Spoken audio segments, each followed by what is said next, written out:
Gadewch ni wedi o. Diolch i ti unwaith eto, Dduw, am gyfle arall i ddod i ti ac yn gofyn i ti drigarhau wrthym ac yn gweddio am dy bresenoldeb ac i ti weithio yn rymus yn ein plith. Bendithio'r holl oedfa, ni'n gofyn hyn oll trwy enw ac heiddiant ein hardwydd Iesu Grist. Amen. Dych ni ddechrau gwasanaeth drwy ganu'r emyn rhif 176. 176, dacw gariad nefoedd wen yn disgleirio ar y pren. Dacw daledigaeth lawn i ofynion trymion iawn. Iesu gollodd ddwyfol waed, minnau gafodd wir iachad. 176 gen i sefyll i'w chanu.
Croeso'n gwasanaeth ar ôl yr oedfa, fe fydd na luniaeth ysgafn drws nesaf yn y neuadd.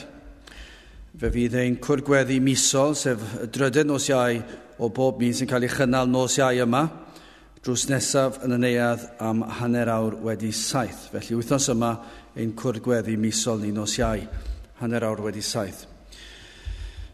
Ac ymhen ychydig wythnos nawr ddim yn bell i ffwrdd, fyddwn ni'n cynnal ein noson o garolau, sef y 5 o Ragfyr, nos Iau'r 5 o Ragfyr am 7:30 yma yn y capel. Mae yna wahoddiadau ar gael a manylion yr holl gyfarfodydd.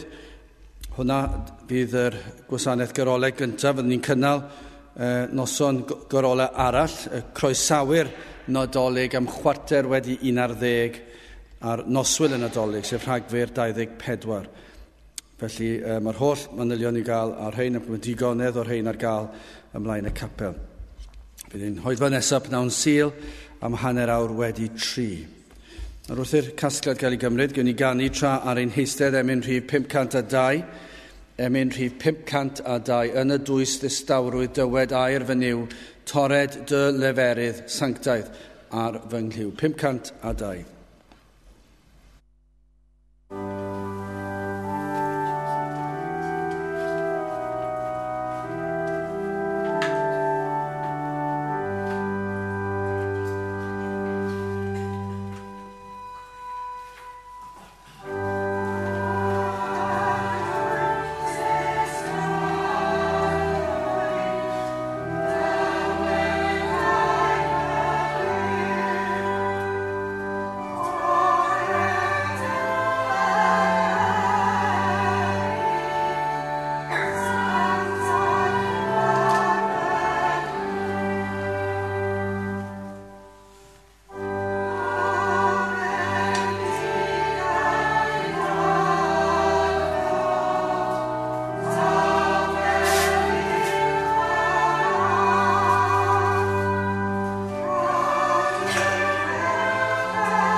Fe ddaw ein darlleniad o lyfr y Salmau, y Salm gyntaf.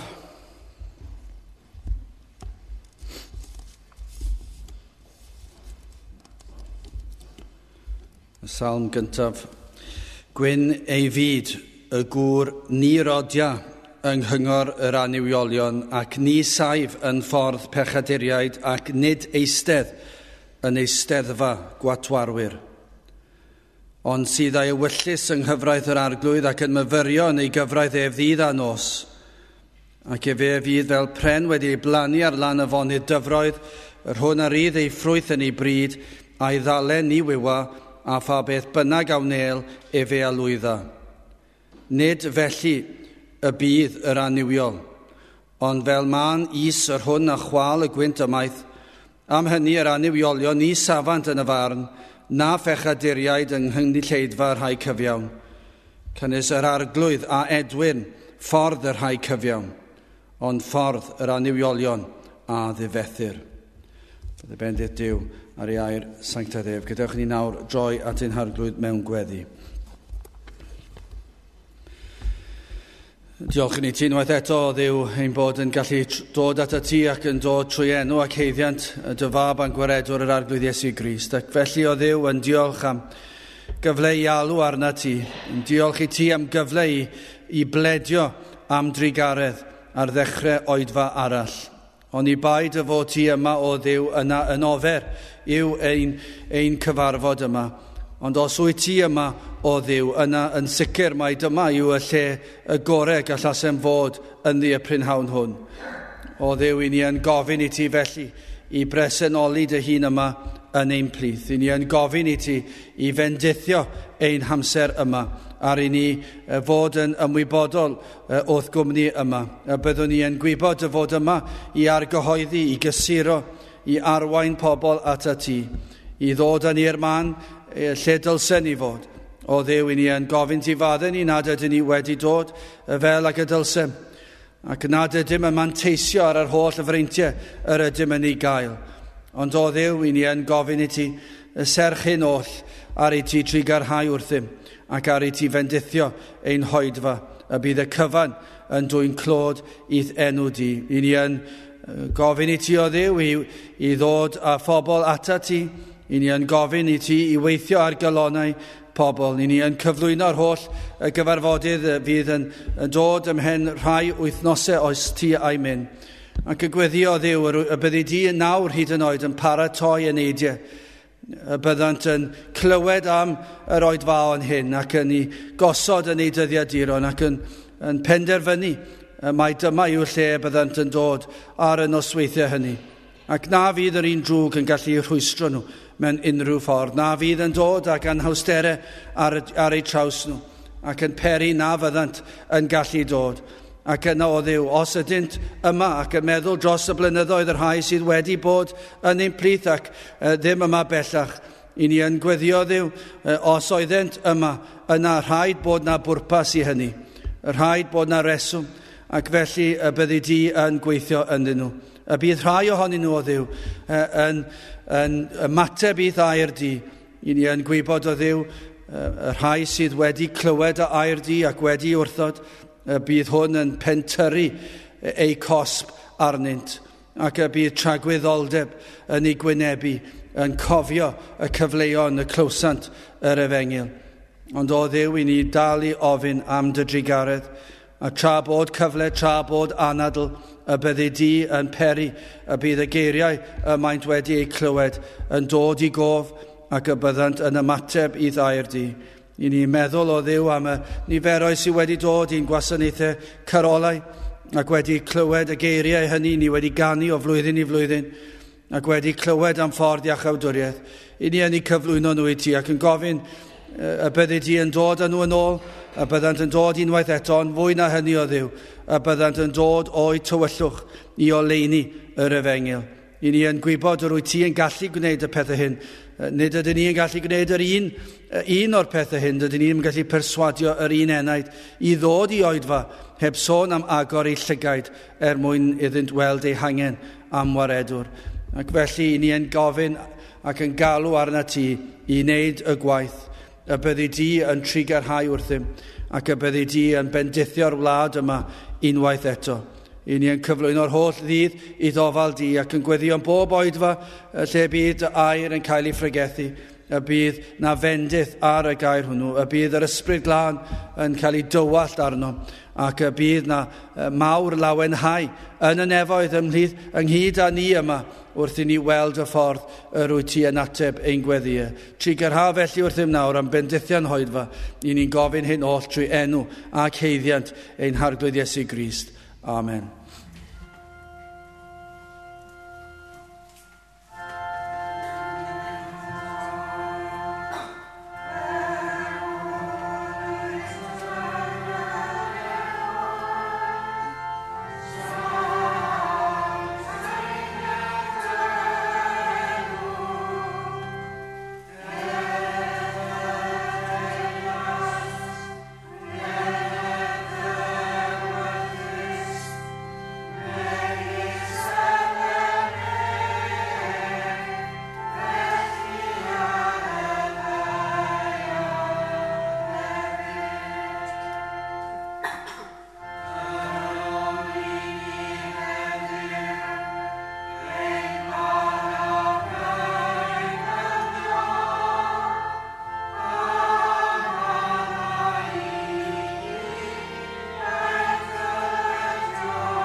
Ydych chi'n ei ganu emyn arall, emyn rhif 503.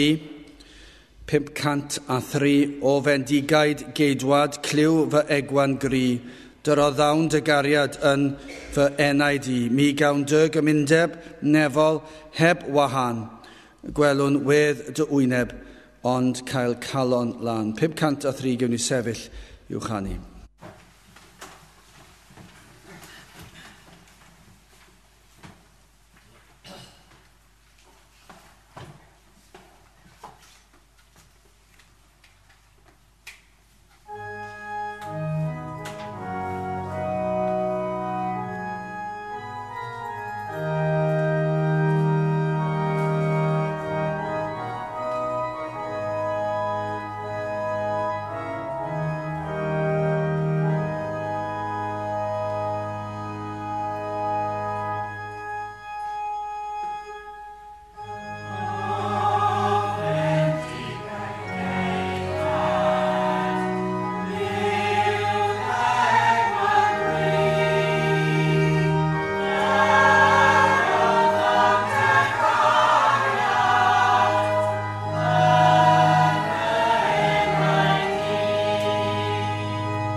Byddaf yn testyn o lyfr y salmau, y salm gyntaf a'r 6 adnod.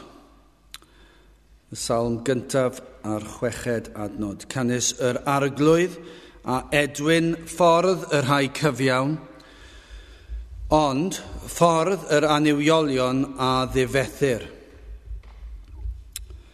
Nawr, wrth edrych ar gymdeithas, wrth edrych ar y byd, byddai'r rhai falle'n dadlen erbyn hyn, yn sicr yn yr oes i ni'n byw ynddi, byddai pobl yn dadlen erbyn hyn, ond mi fydden ni yn gallu gosod pob un person mewn i 2 grŵp.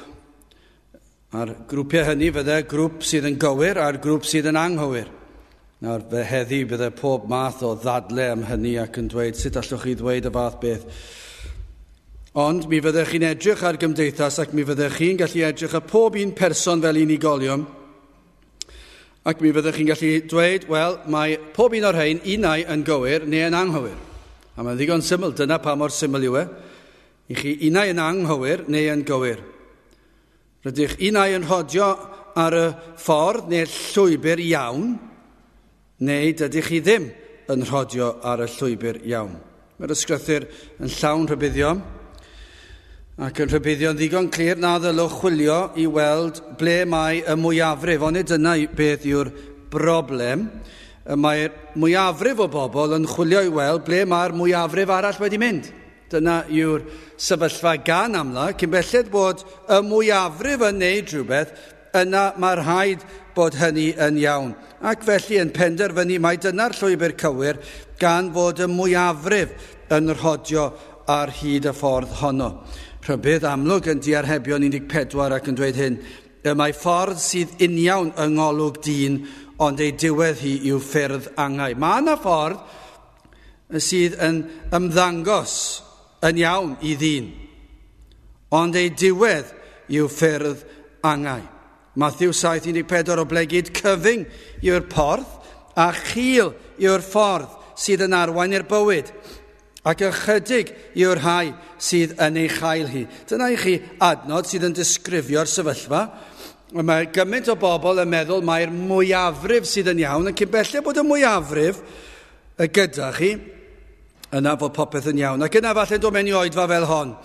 Ac mewn oes fel hon, efallai i ni'n byw mewn dyddiau lle bach iawn yw'r niferoedd o bobl sydd yn dod i di yr arglwydd ac i geisio wyneb yr arglwydd. Ychydig o bobl sydd yn ystyried materion tragwyddol, ac hyd yn oed petai chi yn mynd i edrych o gapel i gapel heddi. Mwyafrif llethol ohonyn nhw, ychydig bach o bobl, falle 5 neu 6 o bobl fydd yn y gynulleidfa. Os yw yn gynulleidfa fawr, efallai bydd 10, falle bydd 15. Anamal iawn gewch chi dros 20. Ond petai chi'n cael rhai sydd dros hynny, hyd yn oed wedyn ni, mi fyddech chi'n gofyn, wel, ble mae'r rhain yn sefyll, achos efallai byddech chi'n mynd i rhyw gapeli sydd yn honni bod nhw'n pregethu'r Efengyl. Ac mae yna gannoedd yna. A yw'r ffaith bod yna gannoedd yna yn unrhyw beth i fynd yn ôl. A yw'r ffaith bod yna nifer fawr yn mynychu o sil i sil. Petai'r capel yma'n llawn, a fydde hynny'n profi mae ni sy'n iawn. Petai bob un set wedi cael ei chymryd yma heddi, a fydde hynny'n profi bod ni ar y llwybr cywir. Yn sicr i chi fydde fe ddim, bydde yn byd i wneud ar peth. Achos mae'n hawdd iawn i lenwi'r pwlpit yma, na gyd fydde rhaid i ni wneud, yw fynd i hysbysebu ar hyd y lled y ddinas a'r wlad, ac yn honni rhyw bethau rhyfeddol, ac yn ceisio denu'r plant a'r pobl ifanc, ac yn dweud fydd yna lot o bethau gwahanol yn digwydd, beth ni'n dod â band bach fan hyn, a rhyw ddrama bach fan yna, mi fydden ni'n weddol gloi, yn wedi gan bod yn Gymraeg, achos mi fydde pobl eisiau hybu'r iaith Gymraeg, ac holl beth yna sydd yn hyfryd, dim i ddoi le ar y pethau hynny, ond bydden ni'n gallu llenwi fan hyn yn reit gloi, falle'r lawr llawr o leia. Achos ni yn byw mewn oes sydd lle mae pobl yn troi cefn ar Dduw. Ond mae'r ffaith mae Cymru ydyn ni ac yn y Gymraeg i ni'n addoli, byddwn ni'n meddwl byddwn ni'n gallu ennill nifer ychwanegol petawn ni'n dod ac yn newid pethau. Ond a fydde hwnna'n profi bod ni'n iawn. Dyma beth mae'r adnod yma'n dweud, o blegyd cyfyng yw'r porth a chil yw'r ffordd sydd yn arwain i'r bywyd. Ac ychydig yw'r rhai sydd yn ei chael hi. Na'r ychydig yw'r rhai. Na'r un i yn gweddio y byddwn ni yn dod i amser o fendydd.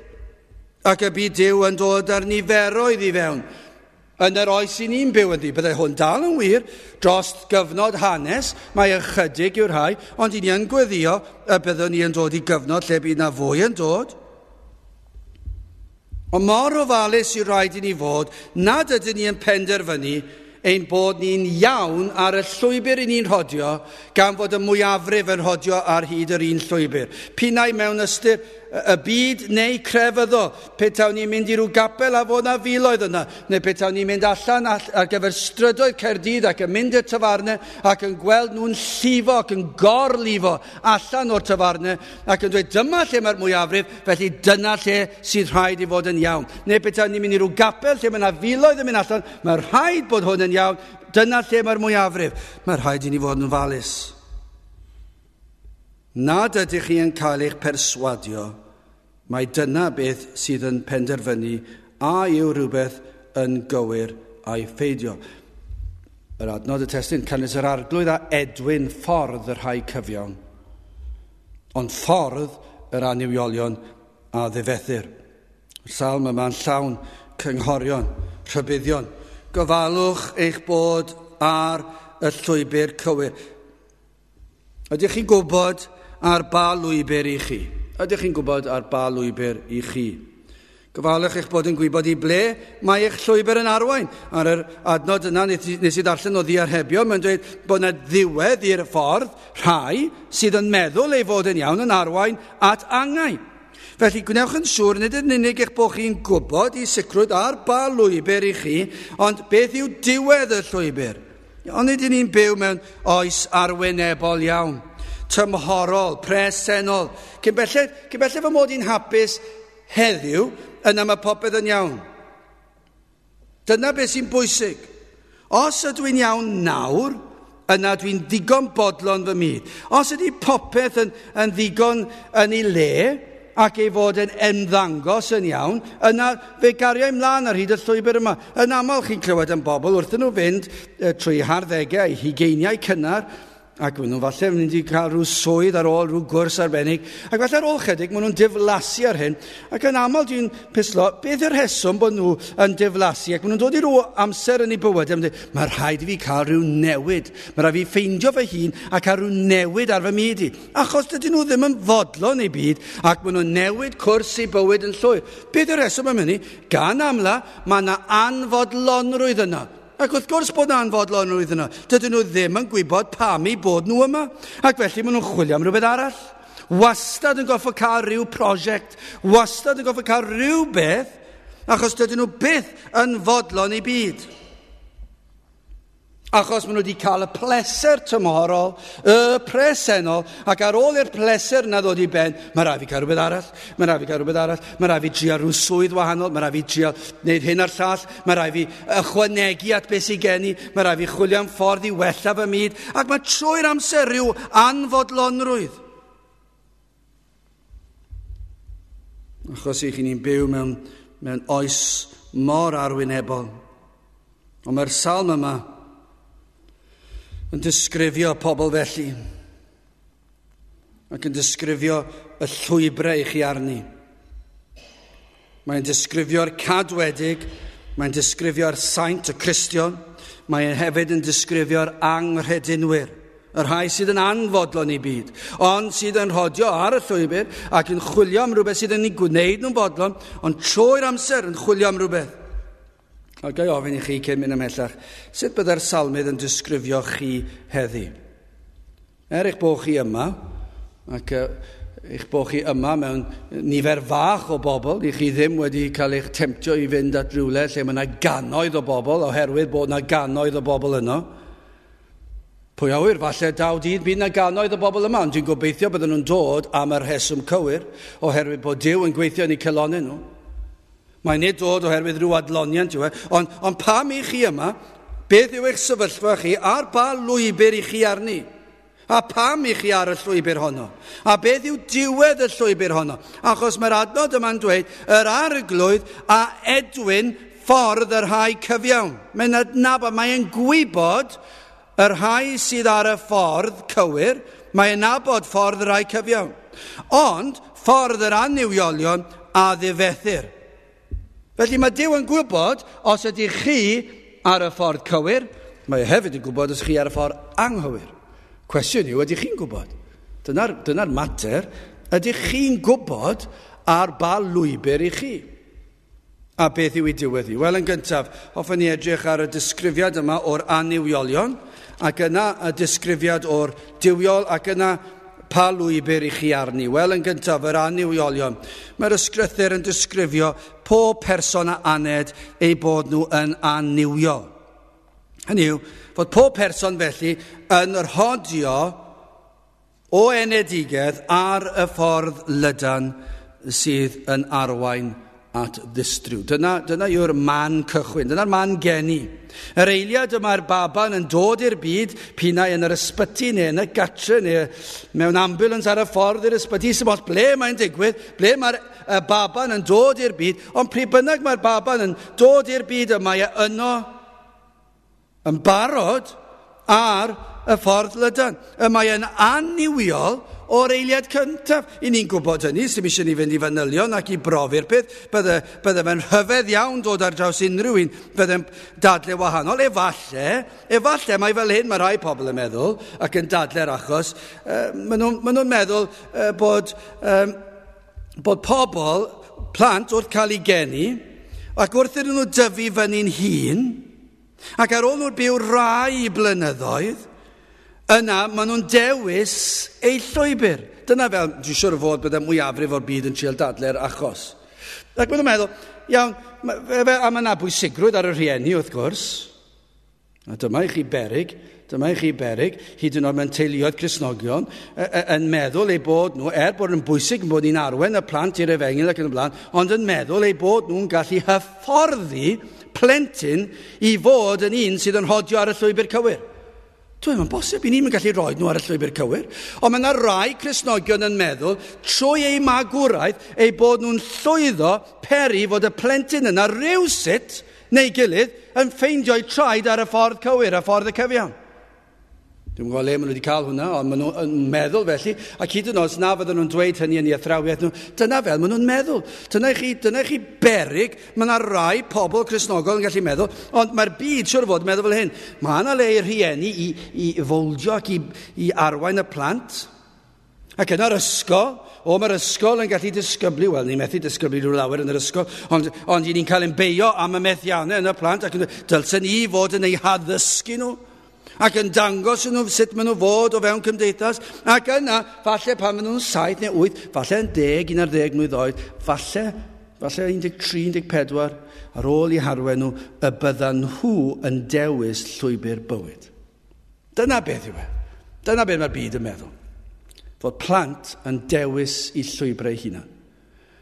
A falle wedyn chi'n gweld plant, ac yn sicr o fewn hyn, mae hwn yn wir. Mae plant a phobl ifanc a pobl hŷn yn dewis i llwybrau bywyd. Ond, beth yw'r byd yn sylweddoli, trai bod nhw ar y llwybr llydan sydd yn arwain at Israel, ar llwybr yr aniwiolion. Ac o fewn y llwybr llydan anferthol honno, mae pobl yn dewis i ffrindiau ac yn dewis i llwybrau. Mae yna rai yn dewis dilyn y plant yn yr ysgol sydd yn ddrwg. Mae yna rai sy'n dewis y plant sydd yn dda. Mae rai sy'n dewis y plant yn y canol sydd ddim yn ddrwg ac yn dda. Mae nhw'n tipyn bach yn ddyreidus. Ac yna pam ar y llwybr llydan yma, mae'r pobl ifanc pam maen nhw'n dod lan at yr oedran yna mewn bywyd, maen nhw'n gwneud dewisiadau eraill. Mae yna lot o dewisiadau, mae rai yn gwneud y rai cywir, mae rai yn gwneud y anghywir. Ond beth mae'r byd yn sylweddoli, maen nhw dal ar y llwybr llydan. Maen nhw dal ar yr union llwybr. Be maen nhw wedi gwneud yw dewis rhyw lwybr bach arall i'r dde ac i'r chwith. Ond maen nhw dal yn mynd i'r un cyfeiriad. Ond mae'r ysgrythyr yn dysgu ni. Pob un a aned ar y llwybr sydd yn arwain at Israel. Ond dyma beth i ni yn ei weld. Yw pobl yn gwneud dewisiadau amrywiol tra ar y llwybr llydan.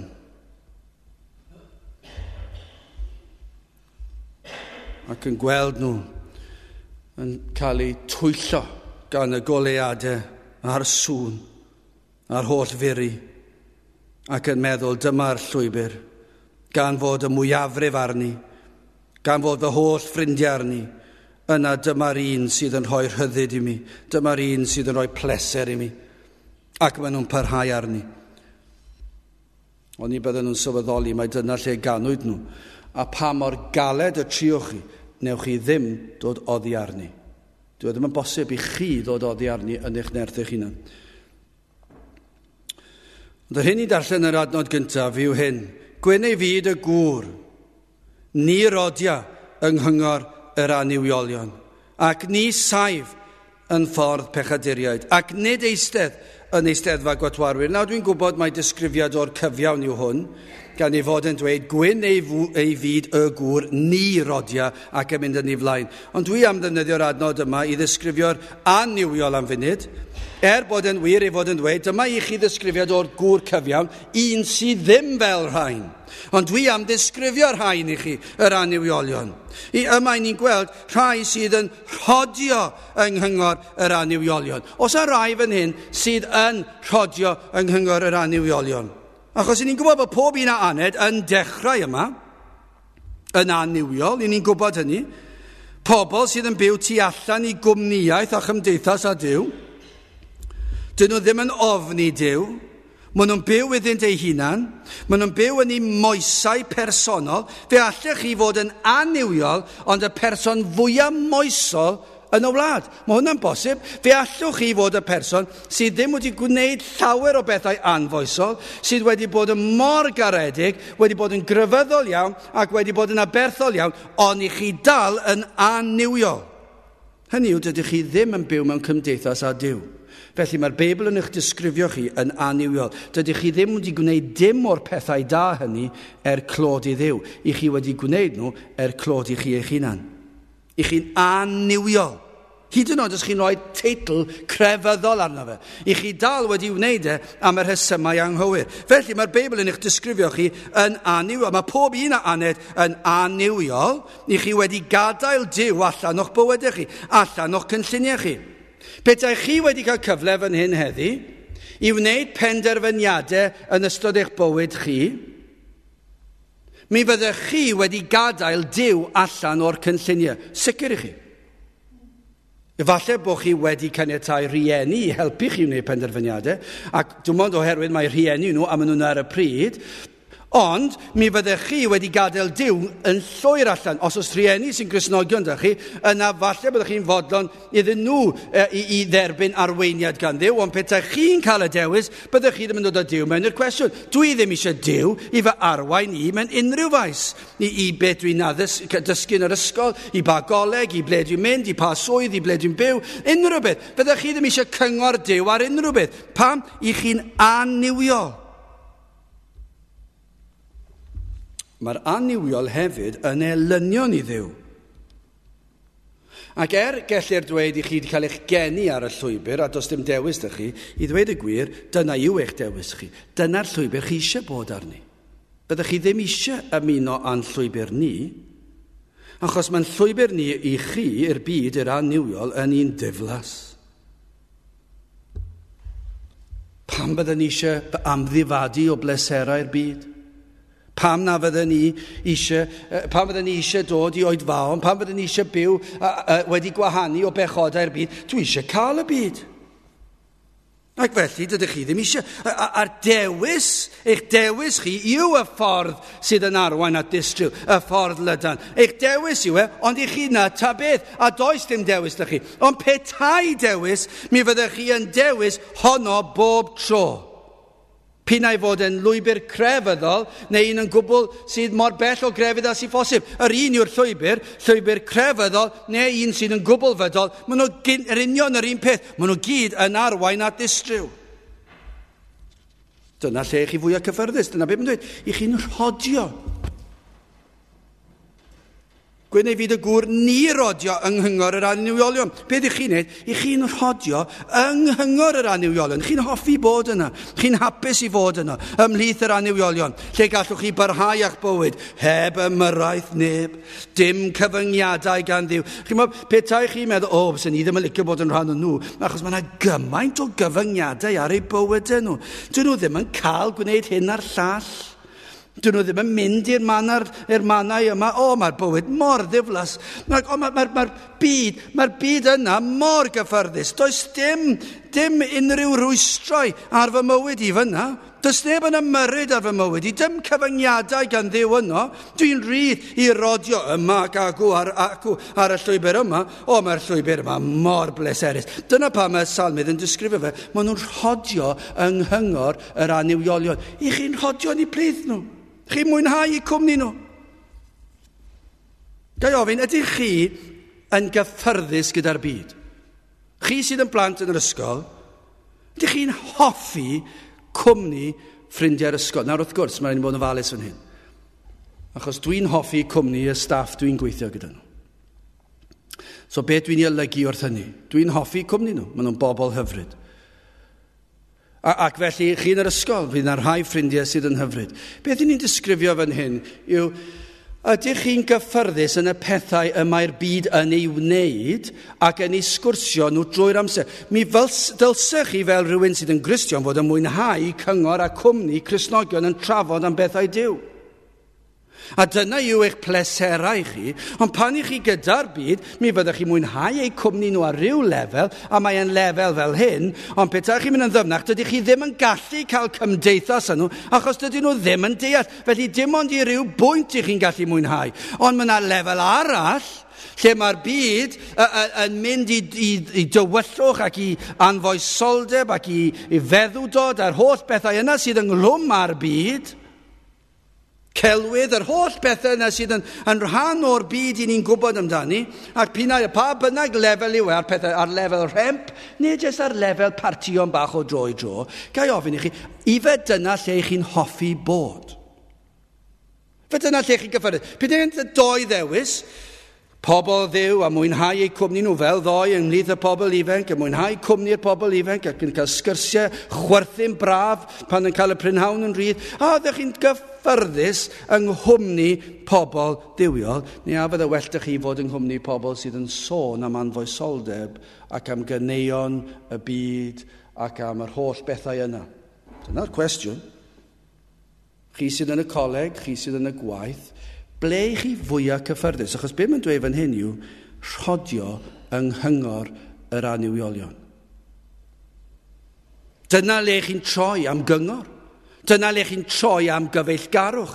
Dyna le byddech chi'n cael eich dewis. Os ydych chi'n cael dewis nawr o ble i fod, ai fan hyn bydde fe? Neu a fydde well dych chi fod yng nghanol sŵn a muri'r byd? Dyna'r cwestiwn. Yn y salm yma, mae yna rhyw ymdeimlad o ddirywiad pellach yn ei cyflwr, ond nid yna welwn wrth i bobl hyneiddio, ond nid nhw'n caledu, ond nid yna welwn mwyaf y clywch yr efengil, ac os ych chi ddim yn ildio yr efengil, beth sy'n digwydd i chi mynd yn fwy caled ac yn fwy caled?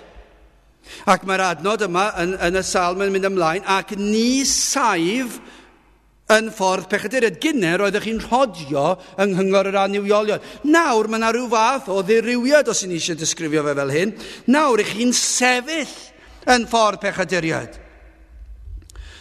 Mae yna rhyw ymsefydlu yma, rhyw fodlonrwydd yma, rhyw gadarnhau eich penderfyniad. Dyma ble yr ydych am fod, i chi'n sefyll gyda nhw. Dwi'n mynd i sefyll gyda'r byd. Dwi'n sefyll gyda fy ffrindiau. Dwi'n sefyll gyda'r rhai sydd yn mynd i fynd gyda'r byd. Dwi'n sefyll gyda'r rhai sydd heb rhyw foesau mor gadar a mor gul ac oedd gen i o'r blaen. Dwi'n mynd i sefyll gyda'r rhain. Dwi'n mynd i sefyll gyda'r rhai sydd yn defnyddio geiriau sydd yn anweddus. Dwi'n mynd i sefyll gyda'r rhai sydd ddim yn ffyddlon at ei gwragau neu gwir. Dwi'n mynd i sefyll gyda nhw. Dyna'r tîm dwi'n mynd i fod gyda, y bobl draw fan hyn. Dwi ddim yn mynd i sefyll gyda'r cyfiawn. Dwi'n sefyll gyda'r byd. Gai ofyn ydych chi felly yn mwynhau cwmnïedd y byd felly? Nid yn unig eich bod chi'n rhodio ni plith nhw ac yn gallu mynd mewn y mas a falle dod gartre ar ddiwedd y dydd a dweud, wel, nes i fod gyda nhw am gyfnod, ond wir o'ch chi yn mwynhau bod gyda nhw. A wedyn pan yna rhywbeth arall yn digwydd, fod gyda pobl Dduw, os oes rhaid. A wedyn pan yna gyfle arall i ddod, mae yna rhyw barti mlaen. Gwych, mae yna rhyw barti mlaen. A fydd a gerddoriaeth bydol llawn geiriau anfoesol. A fydd y pobl yn dod i'r parti wedi gwisgo'n anfoesol. A fydd na yfed a fydd a feddwi. Dyna le dwi eisiau bod, achos dyna ble dwi eisiau, nid yn unig rhodio, nawr dwi eisiau sefyll yna. Sefyll ble yn ffordd pechaduriaid. Nawr, sim rhaid fe fod felly hyd yn oed. Fe allech chi dynnu fe o fyna, o'r byd yna, achos yn ôl pob sôn, mae pobl ifanc yn tyfu mas o hwnna, os dwi wedi deall yn iawn. Dwi'n credu bod nhw, pam nhw tua 35, maen nhw'n dechrau sylweddoli bod hwnna rhy swnllyd a dyn nhw'n gallu cymryd yr holl sŵn a'r ddiod a popeth arall. Felly maen nhw'n torri lawr tipyn bach. Ond nawr mae'r byd maen nhw'n mynd iddo fe, tipyn bach mwy sedet ac tipyn bach yn dywelach, ond mae dal yr un mor dywyll, os unrhyw beth yn fwy tywyll. Maen nhw'n galetach at yr efengil. Ble chi arni? Dych chi mwynhau'r byd gymaint felly? Gymaint felly chi wedi sefyll A chi'n aros na. Mae fel bethau chi'n gyhoeddi eich gwrthryfel yn agored. Wrth gwrs, y gwrthryfel wastad yno, ond efalle bod y datganiad yn fwy eglur yma. Dyma fy mhobol, dyma fy nghatre, dyma ble dwi'n teimlo'n hapus. Ch'mo' beth os chi'n aros a sefyll rhywle, ond nid yw yn arwydd o fodlonrwydd, diogelwch, ymgartrefi, chwilfrydedd. Dyna pan mae rhywun yn aros rhywle, mae'n amlwg bod dim problem da chi fod yno, achos petai byddwch chi'n heglu di o'n yng reit gloi. Ond wrth aros, nid yn unig rhodio yna, ond aros a sefyll yn ffordd pechaduriaid, mae'n amlwg bod chi'n gyffyrddus yno. Petai chi'n anghysurus, byddwch ar bunnau eisiau gadael y lle. Ond nid felly'r pechadur, maen nhw'n gartrefol yn eu pechod. Ond gwrandewch ar hyn, os oes na ddirywiad yma yn yr adnod, rhodio yng nghyngor yr anifolion, sefyll yn ffordd pechaduriaid, gwrandewch ar hyn, dyma le mae'n arwain. Ac nid eistedd yn eisteddfa gwatwarwyr. Os na rai sydd wedi ymsefydlu yn y byd gymaint, i chi nawr yn eistedd yna. Mae yna rhyw fath o eistedd nôl yma. Falle hyd yn o gorwedd a braich yn dal y pen i fyny. Chi wedi setlo. Mae mwy na sefyll. I chi yn hapus eich byd ac wedi aros yna. Mae eistedd unrhyw le yn arwydd o aros ond yw'n diwe. So os rwy'n yn galw i weld chi, ac i chi'n gweld bod nhw'n sefyll wrth y drws, ac chi'n dweud, dewch mewn, na, dwi'n iawn wrth y drws, os dim bwriad nhw aros, nag os. Os chi'n dweud, dewch mewn, ac eisteddwch lawr, chi'n gwybod maen nhw eisiau bod na. Maen nhw eisiau treulio o leia 10 munud, chwarter awr, os yna hanner awr, na yr holl brynawn, achos maen nhw wedi eistedd. A mae eistedd rywle yn arwydd eich bod chi'n gyffyrddus yna. Ond dyna drist fan hyn, yr ymgartrefi yma, gyda'r rhai sydd wedi caledu cymaint. Nawr, mae'n cael ei ddisgrifio, rhain wedi symud mewn i'r categori o bechaduriaid sydd yn watwarwyr. O, dyna chi bobl hyll. Tywyll. Pobl yw'r rhain sydd wedi arbenigo yn eu pechod. Maen nhw'n brofiadol yn ffyrdd y byd. Cymaint felly, mae pobl yn edrych arnyn nhw fel hyfforddwyr. Hyfforddwyr mewn pechod. Athrawon ffyrdd pechadurus. Mae yna lot o'r ein i gael, yn does? Llawer ohonyn nhw i gael. Llawer yn yr ysgol, llawer yn y coleg, llawer yn y gweithle. Byddwch chi'n mynd atyn nhw a chi'n gwybod dyma'r bobl sy'n gwybod le i fynd i gael hwyl. Dyma'r bobl sy'n gwybod sut i gael hwyl. Dyma'r bobl sydd yn mynd i ddangos y ffordd i gyrraedd y top trwy dwyll. A dyna'r bobl sydd wedi ymsefydlu gymaint, dyn nhw ddim dim ond yn rhodio gyda pob pechadur, sydd yn ddigon gwael, maen nhw'n mynd i fod yn atebol ac fe fydd eu ffyrdd nhw'n cael ei dynistrio, ond mae yna elfen yma o dirywiad i ryw raddau wrth i chi fynd yn hun ac yn bellach o'r Efengyl. Mae yna sefyll, a nawr mae yna eistedd. Maen nhw wedi profi amryw brofiadau i'r byd ac yn gallu cynghori eraill ar sut i fwynhau. Ond mae'r cyflwr yr rhain wedi dirywio cymaint maent yn casau unrhyw beth am y goleuni. Mae'r rhain, falle rai fwyaf tywyll o'r cyfan, maen nhw yn casau unrhyw beth am y goleuni, ac oherwydd hynny maen nhw'n dechrau gwatwar y goleuni. Maen nhw'n gwneud hwyl am ben y diwiol. Hyd yn oed gewch chi rhain, falle gewch chi rai o rein sydd o fewn capeli, sydd yn gwneud hwyl am y diwiol, ac yn gwneud hwyl am bobl sydd yn credu mewn sancteiddrwydd, ac sydd yn gwneud hwyl am bobl sy'n credu am ymwahanu o'r byd. Mae'r rhain yn gwatwar. Fe gewch chi rhain, nid yn unig yn y dafarn, fe fydden nhw'n gwatwar y Cristnogion, fe fydden nhw'n gwatwar yr Efengyl, fe fydden nhw'n gwneud hwyl am yr Efengyl, ond fe gewch chi gapelid fan hyn, fan draw fan hyn, fydd hefyd yn sôn am oedfaon fel hyn, ac yn sôn am fywydau Cristnogion mewn capel fel hyn, ac fe fydden nhw, yr rhai sydd fod yn Gristnogion, yn gwatwar y diwiol. Ond mae ffordd nhw yn mynd i cael ei ddinistrio gan yr arglwydd. Yr rhai sydd yn proffesu, falle rhai pregethwyr, falle rhai gweinidogion, fe fydda nhw'n cael ei dynistrio gan Dduw. Pam? Maen nhw nid yn unig wedi yn aniwiolio, maen nhw'n aniwiol ac yn bechadurio, ond maen nhw'n watwarwyr hefyd. Ydych chi felly? Neu chi'n nabod rai felly? Pobl sy'n gwneud hwyl am ddiwioldeb ac am sancteiddrwydd. Falle ar y funud bod rhai fan hyn a pobl ifanc, falle bod rhai fan hyn tipyn bach yn embaras o'r sefyllfa. Chi ddim wedi dod i wneud hwyl, ond pan mae ffrindiau'n gwneud hwyl, mae yna rhyw fath o embaras oherwydd eich bod chi'n rhan o'r hynny maen nhw'n wneud hwyl amdano. Ac i chi'n teimlo cywilydd o'r teulu ac o'r capel. Ac i chi'n teimlo methu aros nes bod neb yn gwybod o ba gefndir chi wedi dod. Ac yna, unwaith byddwch chi wedi, nid yn unig rhodio gyda nhw, unwaith byddwch chi wedi aros gyda nhw, ac unwaith byddwch chi wedi eistedd gyda nhw, fe fyddwch chi'n ymuno gyda nhw'n gwneud hwyl am ben eich magwraeth. Bydd yna rai ohonoch chi yma yn bosib, os nad siŵr o fod, ymhen rhai blynyddoedd yn gwneud hwyl am ben eich magwraeth. Achos dyna beth mae pechod yn ei wneud. Dyna beth mae pechod yn ei wneud. Pobl yn chwerthin am yr Efengil ac am fygythiadau am farn Duw, byddwn nhw'n gwneud hwyl am ben Duw am mynd i farnu'r byd. Ac fydd na joc fan hyn fan draw, ac fyddwn nhw'n gwneud yn chwerthin ac yn dweud sut mae'r pregethwr ac yn disgrifio'r pregethwr yn codi freichiau lan ac yn bangio'r pwlpit fan hyn, ac fyddwn nhw'n cael hwyl am ben rheini. Oedd yn pregethu i criw bach o bobl capel wag, ac dyma ble roedd yn gweiddi ac yn gweiddi, ac fyddwn nhw'n cael hwyl. Chi'n gwybod pam?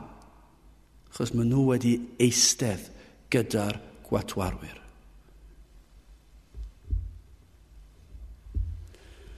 Mae'r rhain yn troi cefn ar bob cyngor, ar bob rhybydd.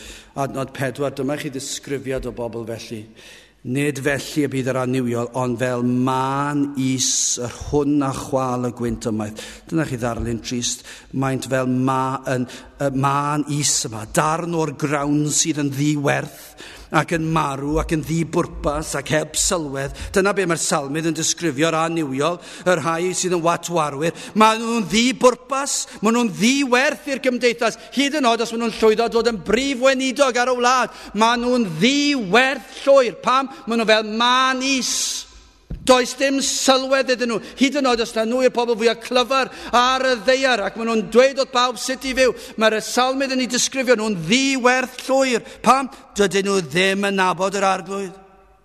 Maen nhw'n rhywbeth sydd yn hawdd i chwythu ymaith, rhywbeth heb sylfaen, heb gadernid, heb bwrpas. Ond i glywson ni am rhyw brif weinidog yn America neu ar lywydd ac wedi arwain y byd ydy mwyaf pwerus, ac yna be glywson ni amdano fe? Oedd e wedi bod yn anffyddlon i'w wraig e. Mae fel manis. Rhyw un person wedi dweud, chi'n gwybod mae hwn wedi bod yn anffyddlon i'w wraig e, a gafodd ei brofi. Y person mwyaf pwerus y byd. Man is yn ddiwerth llwyr. Heb sylwedd. Ond nid yna cyflwr yr aniwiolion. Byw llawn hyder a sŵn, ond heb bwrpas i'w bywydau, heb gwreiddiau, a pan ddaw marwolaeth, fe isgubir ymaith i dragwyddoldeb. A yw hyn yn ddisgrifiad o rywun yma heddiw. Eich bod chi fel yr aniwiolion. Chi'n rhodio ni plith nhw. Pam? Achos i chi'n un ohonyn nhw. Chi'n sefyll yn ffordd pechaduriad. Ac yna chi wedi eistedd gyda'r gwatwarwyr. I chi wedi ymuno gyda nhw. I ddweud y gwir, i chi'n un ohonyn nhw. I chi'n un ohonyn nhw. Dyna yw eich safle chi. Wel, beth am y diwiol? Wel, gwyn ei fyd. Y gŵr ni rodio yng nghyngor yr aniwiolion. Dwi ddim fel yna. Dyma'r diwiol. Dyw'r diwiol, y gwir diwiol. Nid y rai sydd ei proffes, nid y rai sydd yn grefyddol, yn efengylaeth, dim byd o'r math. Yr rhai sydd yn gyfiawn, gwyn ei fyd y gŵr sydd ddim fel rheini. Dyn nhw ddim yn rhodio yng nghyngor yr aniwiolion. Dyn nhw ddim yn rhodio ni plith nhw. Os rhaid byw yna, os rhaid gweithio yna, mae'n gweithio yna, ond mae'n dod o'r sefyllfa, pryd bynnag mae yna rhyw sefyllfa sydd yn golygu bod rhaid fe gyd ymffurfio a phechod. Dyw e ddim yn rhodio yna. Dyw e'n sicr ddim yn sefyll yn ffordd pechaduriaid, ac yn bendant dyw e ddim yn eistedd gyda nhw. Dyw e ddim yn ymsefydlu yna. Mae'r Cristion yn wahanol, mae mor wahanol i'r byd. Dyw e ddim yn gyffyrddus yna. Mae wedi gweld ei bechod. Mae wedi gweld y llwybr o ddarni, a thrwy ras Duw, mae wedi dod oddi ar y llwybr, trwy wyrth rhyfedd ras, y mae wedi cael ei osod o'r llwybr y byd a'r llwybr cil. Adnod 2, ond sydd ei ewyllus yng nghyfraith yr arglwydd ac y myfyrion ei gyfraith ef ddydd a nos. Dyna Cristion i chi. Mae'r Cristion yn un sydd ei ewyllus yng nghyfraith yr arglwydd. A be mae'n neud? Mae'n myfyrio yn ei gyfraith ef ddydd a nos. Dyna'r Cristion i chi. So chi eisiau gwybod pa lwybr i chi arni, chi wedi gallu siwr fod gweithio mas ar yr un cyntaf. Chi'n gwybod os ych chi'n un o'r aniwiol. I chi yn gwybod. Peidwch â smalio, chi yn gwybod, ond os oes na amhedd, gwrandewch o'r dyma'r Cristion i chi. Dyma ble mae am fod. Mae e'n myfyrio ar gyfraith yr arglwydd. Be mae hwnna'n golygu? Yr efengil, yr holl efengil. Dyna be mae'n golygu.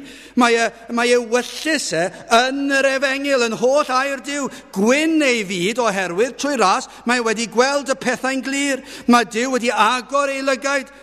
Mae goleini'r efengil wedi goleio ei lwybr ac wedi dangos ei ffordd ac wedi arwain at y gwaredwr. Dyna pa mae'n gwyn ei fyd. Mae wedi cael profiad o weld ei bechod, gweld fod ar y llwybr sydd yn arwain at ystrw, a mae wedi gweld y groes. Ac mae wedi gweld y groes, a mae wedi gweld os ddo i at y groes, os ddo i at Iesu Grist, fe fydda hi'n cael maddeiant am fy mhechod. Mae hwn mor wahanol i'r aniwiolion. Dyma ble mae'n dymuno bod dydd a nos yng nghlyw'r yr efengil. Mae'n dwlu gwrando ar yr efengil. Mae'n dwlu bod yng nghwmni Cristnogion. A mae'r efengil yn dod mewn i'w sgwrs nhw. Mae'n dwlu gweld effaith yr efengil ar fywydau pobl. Glendid, pirdeb, ymsancteiddio. Mae'n dwlu ar y cyfan. Dyma yw dymuniad y Cristion. Salm 1:9, adnod 47. Ac ymddigrifaf yn dorchmynion y rhai a hoffais. Dwi'n hoffi nhw. Dwi'n hoffi'r gorchmynion yma. Pan dwi'n darllen gair Duw ac mae'n dweud wrthai na ddylsen ni fynd i man a man, dwi'n hoffi hwnna achos mae'n gwneud synwyr i fi. Dwi ddim yn hoffi bod gyda'r aniwiol. Adnod 127 o'r un salm. Am hynny yr hoffais dorchmynion yn fwy na gair, yn fwy na gair coed. Glywson ni bore yma am gwrgweddi amser diwygiad gafodd ei chyhoeddi am bob nos yn yr wythnos. Bysa'n un mentro dweud hyn, petai'r aniwiol yn clywed hynny, byddai, na, dwi'n eisiau gwrgweddi bob nos yr wythnos. Ond mi fyddai'r diwiol yn dweud, wel dyna le dwi eisiau bod. Os gallai fod na, fe fyddai na. Fe fyddai mentro bod na. Os fydd y wythnos arall yn arwain at diwygiad, dyna ble dwi eisiau bod. Os dwi'n gallu bod, ac os dwi ddim yn gallu bod, be dwi'n neud? Dwi'n meddwl amdani nhw gatre, dwi'n gweddio amdani nhw yn yr oedfa. Dyna yw'r diwiol, ond mae'r aniwiol yn cwyno am hyn. Pam felly? Be sy'n neud y gwahaniaeth? Gras. Mae wedi gweld yr hyn, mae gair Duw yn ei gynnig, cyfraith Duw yr efengil, yn cynnig meddyginiaeth, iachad, glanhad. Mae'r diwiol wedi gweld nad oeddent yn ddiwiol o'r blaen, ei bod yn bechaduriaid ac yn heiddi barn. Ond yna, fe glywon nhw bod na ateb i'w problemau nhw, bod na ffordd o waredigaeth. Ac wrth glywed yr efengil yn cael ei chyhoeddi, ac yn dweud am gynllun Duw, iachub dyn o'i gyflwr. Dyma beth oedd yn dyheu amdano. A thrwy yr holl ysgrythyr yn clywed y cyfeiriadau at gynllun Duw iddo anfon ei fab Iesu Grist, ac mae'r diwiol yn dwlu i glywed hynny. Mae'n clywed am Iesu Grist yn dod i'r byd, bod wedi cyflawni'r gyfraith yn ei gyfanrwydd, bod wedi bodloni'r gofynion y tad. Ac fe wnaeth hyn oll ein mwyn ni yn ein lle ni. Mae'r Cristion yn dwlu clywed am y groes, am yr hyn ddioddefodd Iesu Grist ar y groes. Barn Duw am ein aniwioldeb ni. Y gosb oedd fod ar ein cyfer ni, bod Iesu Grist wedi cymryd yn ein lle ni. Fe ddioddefodd ddigofaint a barn Duw. Rhywbeth sydd tu hwnt i'n dealltwriaeth ni. Mae'r Cristion yn dwlu. Mae'n ymhyfrydu yn y pethau yma. Adnod 6 canes ar arglwydd a edwyn ffordd y rhai cyfiawn. Disgrifir y diwiol fel y cyfiawn. Rhai sydd wedi derbyn cyfiawnder Crist. Gai ofyn i chi, ydych chi wedi bod at y groes ac wedi derbyn gwisg cyfiawnder Crist? A yw cyfiawnder Crist yn eich gorchuddio chi'n llwyr? Rhai sydd wedi gwisgo gyda'r chlogyn perfeithrwydd Crist, y rhai sydd yn pwyso'r Grist ac ef yn unig am iachawdwriaeth. Ydych chi felly? yn gyfiawn yng Nghrist. Dyna pam disgrifir fel gwyn neu byd.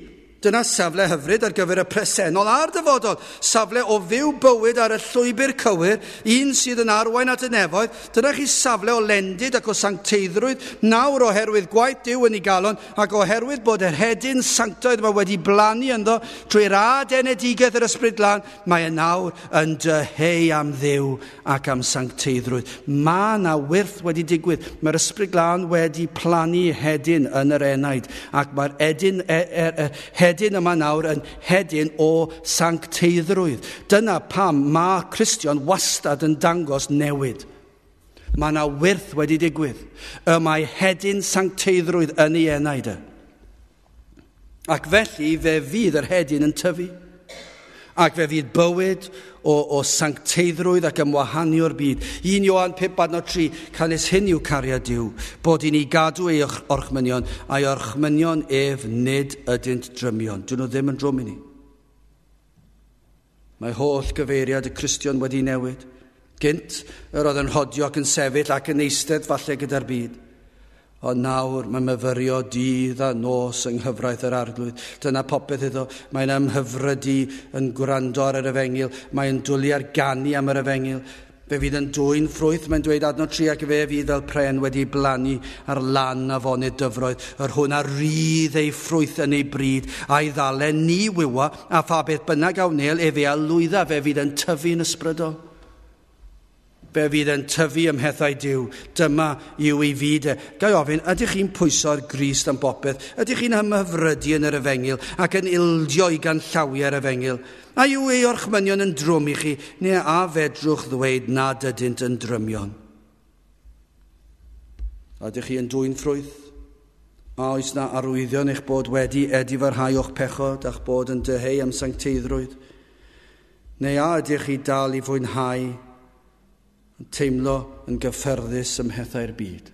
Ydych chi dal i fwynhau hynny? I orffen ac yn sydyn, gai ofyn i chi pa lwybr i chi arni? Cynnes yr arglwydd a Edwin ffordd yr rhai cyfiawn, ond ffordd yr aniwiolion a ddifethyr. Pa un i chi arni? Mae'r arglwydd yn gwybod pob dim, mae'n gweld pob dim ac yn deall pob dim, mae'n nabod ei bobl, mae'n gwybod yr hyn sydd yn ei calon. Mae'r arglwydd yn un sydd yn gwybod ei bod wedi bod at y groes. Mae'n nabod chi os chi wedi bod at y groes. Dyna'r adeg y dechreuwch i rodio ar y llwybr cul. Ef roddodd cyfiawnder i chi yn y lle cyntaf. Felly mae'n adnabod chi, mae'n cofio chi, yr oedd wedi cynllunio hyn yn rhagwyddoldeb, ond nid felly'r aniwiol. Dyw tynged nhw ddim yr un peth. Mae'r arglwydd yn gwybod popeth amdanynt hwy hefyd. A dyna pam mae'n dweud o'n ffordd yr aniwiolion a ddifethyr. I ni'n byw mewn oes sydd yn galw am gyfiawnder, yn dydyn ni. Pan mae rhywun yn niweidio rhywun arall, mae yna alw am gyfiawnder. Os oes rhywun yn lladd rhywun, mae'r teulu gan amla, a chi allu deall eu poen nhw, a maen nhw'n dweud, dwi eisiau cyfiawnder, ac mae'r byd yn cytuno, rhaid cael cyfiawnder. Mae'r llofrydd wedi lladd rhywun, felly rhaid cael cyfiawnder. Wrth gwrs, mae rhaid cael cyfiawnder. Pan mae rhywun yn dwyn, oddi ar y wlad falle, neu o di rhywun, neu rhyw dwyll mawr. Mae pawb yn galw allan am gyfiawnder wedyn yn dydyn nhw. Os oes rhywun yn twyllo'r system dreth, ac yn dweud i ni'n talu'n trethu ni, a mae rhain yn dwyn oddi arno ni, ac felly mae rai cael cyfiawnder, rai nhw'n cael carchar. Mae cyfiawnder yn bwysig pryd ni, ac eto i gyd, mae'r mwyafrif yn dweud nad yw yn deg i Dduw alw am gyfiawnder, ond yw yn rhagrithiol. Mae'n iawn i bawb arall alw am gyfiawnder, ond dyw's dim hawl dy Duw yn ôl pob sôn i alw am gyfiawnder.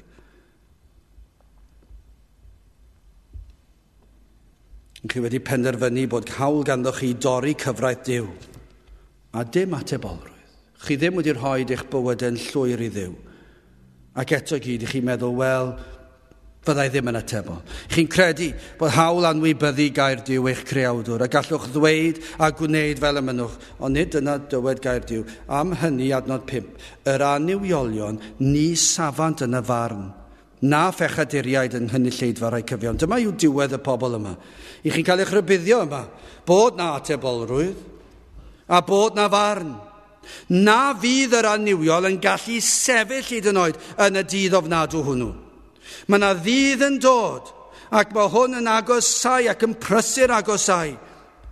Ac pan daw ein hanadl olaf, fe fydd ar ein penne ni. A bydd dim ateb ganddoch chi. Byddwch yn syth yn gwybod mae euog ydych chi. Byddwch chi ddim yn gallu dadlau gyda Duw, ond hyn ond y llall. Ond fe fies i mewn capel Efengyled, a fe ges i hyn, a fe ddysgus i adnodau. Dyw e ddim yn mynd i dal unrhyw ddŵr. Fe fyddwch chi'n atebol am eich aniwioldeb. A fyddwch chi yn gwybod hynny. Byddwch chi'n gwybod hynny. Byddwch chi ddim yn gallu sefyll. Byddwch chi ddim yn gallu dadleu'ch achos. Byddwch chi ddim yn gallu amddiffyn eich hun. Chwbl pam, fyddwch chi ddim eisiau amddiffyn eich hun, achos ych chi'n gwybod eich bod chi'n euog. Ond erbyn hynny fydd yr i hwyr. Byddwch chi'n gwybod mae teg a chyfiawn i'w addedfryd. Efallai, tra'r y ddeiar, i chi wedi cael y fraint o fod yng nghwmni'r cyfiawn. Chi sydd yma nawr ymhlith Cristnogion, i chi wedi cael y fraint fwyaf gallwch chi gael ar y ddeiar, o cael bod ymhlith y cyfiawn. Efallai yn eich teuluoedd, rhieni, plant, brodyr, chwiorydd, sydd yn gyfiawn, plant Duw. Ond pan ddaw y farn, dyna ddiwedd ar y fraint. Ni fyddwch yn ei cwmni mwyach. Byddwch chi ddim gyda nhw dim mwy. Dyna be mae'n dweud. Na phechaduriaid yng nghynulleidfa y rhai cyfiawn. Fyddwch chi ddim gyda nhw dim mwy. Falle bod chi'n rhan o'r gynulleidfa nawr, ond fyddwch chi ddim yn rhan o'r gynulleidfa pan ddaw y dydd ofnadw. Fe fydd ffordd yr aniwiolion a ddifethyr. Beth newch chi felly? Wel, galwch am nerth i droi a ddiar y llwybr y byd, yr aniwiol, galwch ar ei Dduw i'ch tynnu'ch traed o ddiar y llwybr ofnadw yna, a i osod ar y llwybr cul, i osod ar y graig.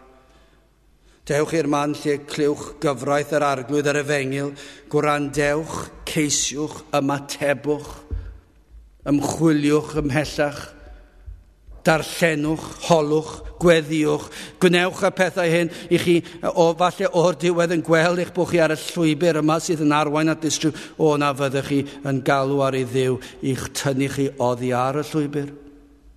A lle gorau i wneud hynny yw ddod at y groes. Dewch at y groes, achos dyna'r man lle mae Crist wedi delio â'r broblem.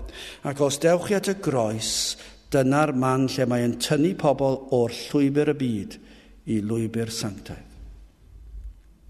Trwy cyffesu'ch pechod, galw am drigaredd ac am faddeuant.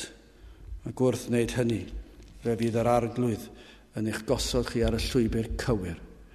Canes yr arglwydd a edwyn ffordd yr rhai cyfiawn, ond ffordd yr aniwiolion a ddifethyr. Gadewch chi di weddio.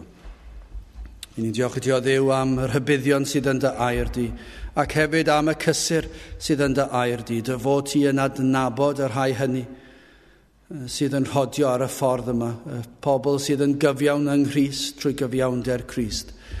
Ac felly o Dduw, i ni yn diolch am y ffordd iachawdwriaeth sydd ar gael, ac yn gweddio fydd na rai, ac i ni yn gofyn am fwy na'r rhai am lawer y bydd yn dod o'i ffyrdd pechadurus, ac yn dod i geisio yr arglwydd Iesu Grist. Trigar ha felly wrthym, ni'n gofyn hyn o trwy enw ac heifiant ein arglwydd Iesu Grist. Amen.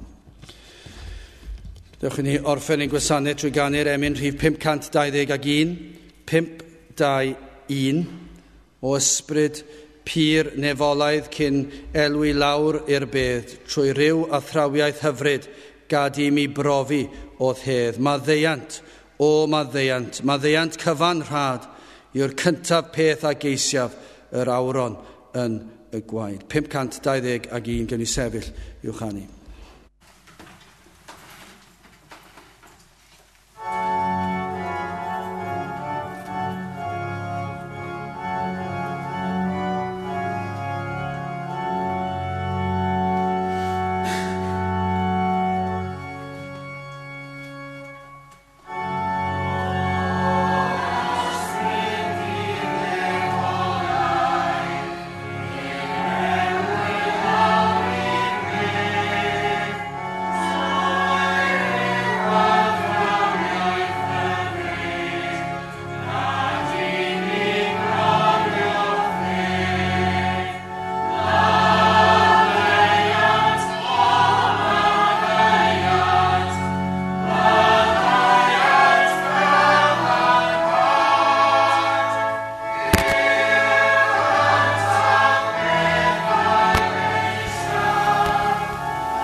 A nawr bydde di ras ein harglwydd Iesu Grist a chariad Duw a chymdeithas yr ysbryd glân fod gyda chwi oll hyd byth.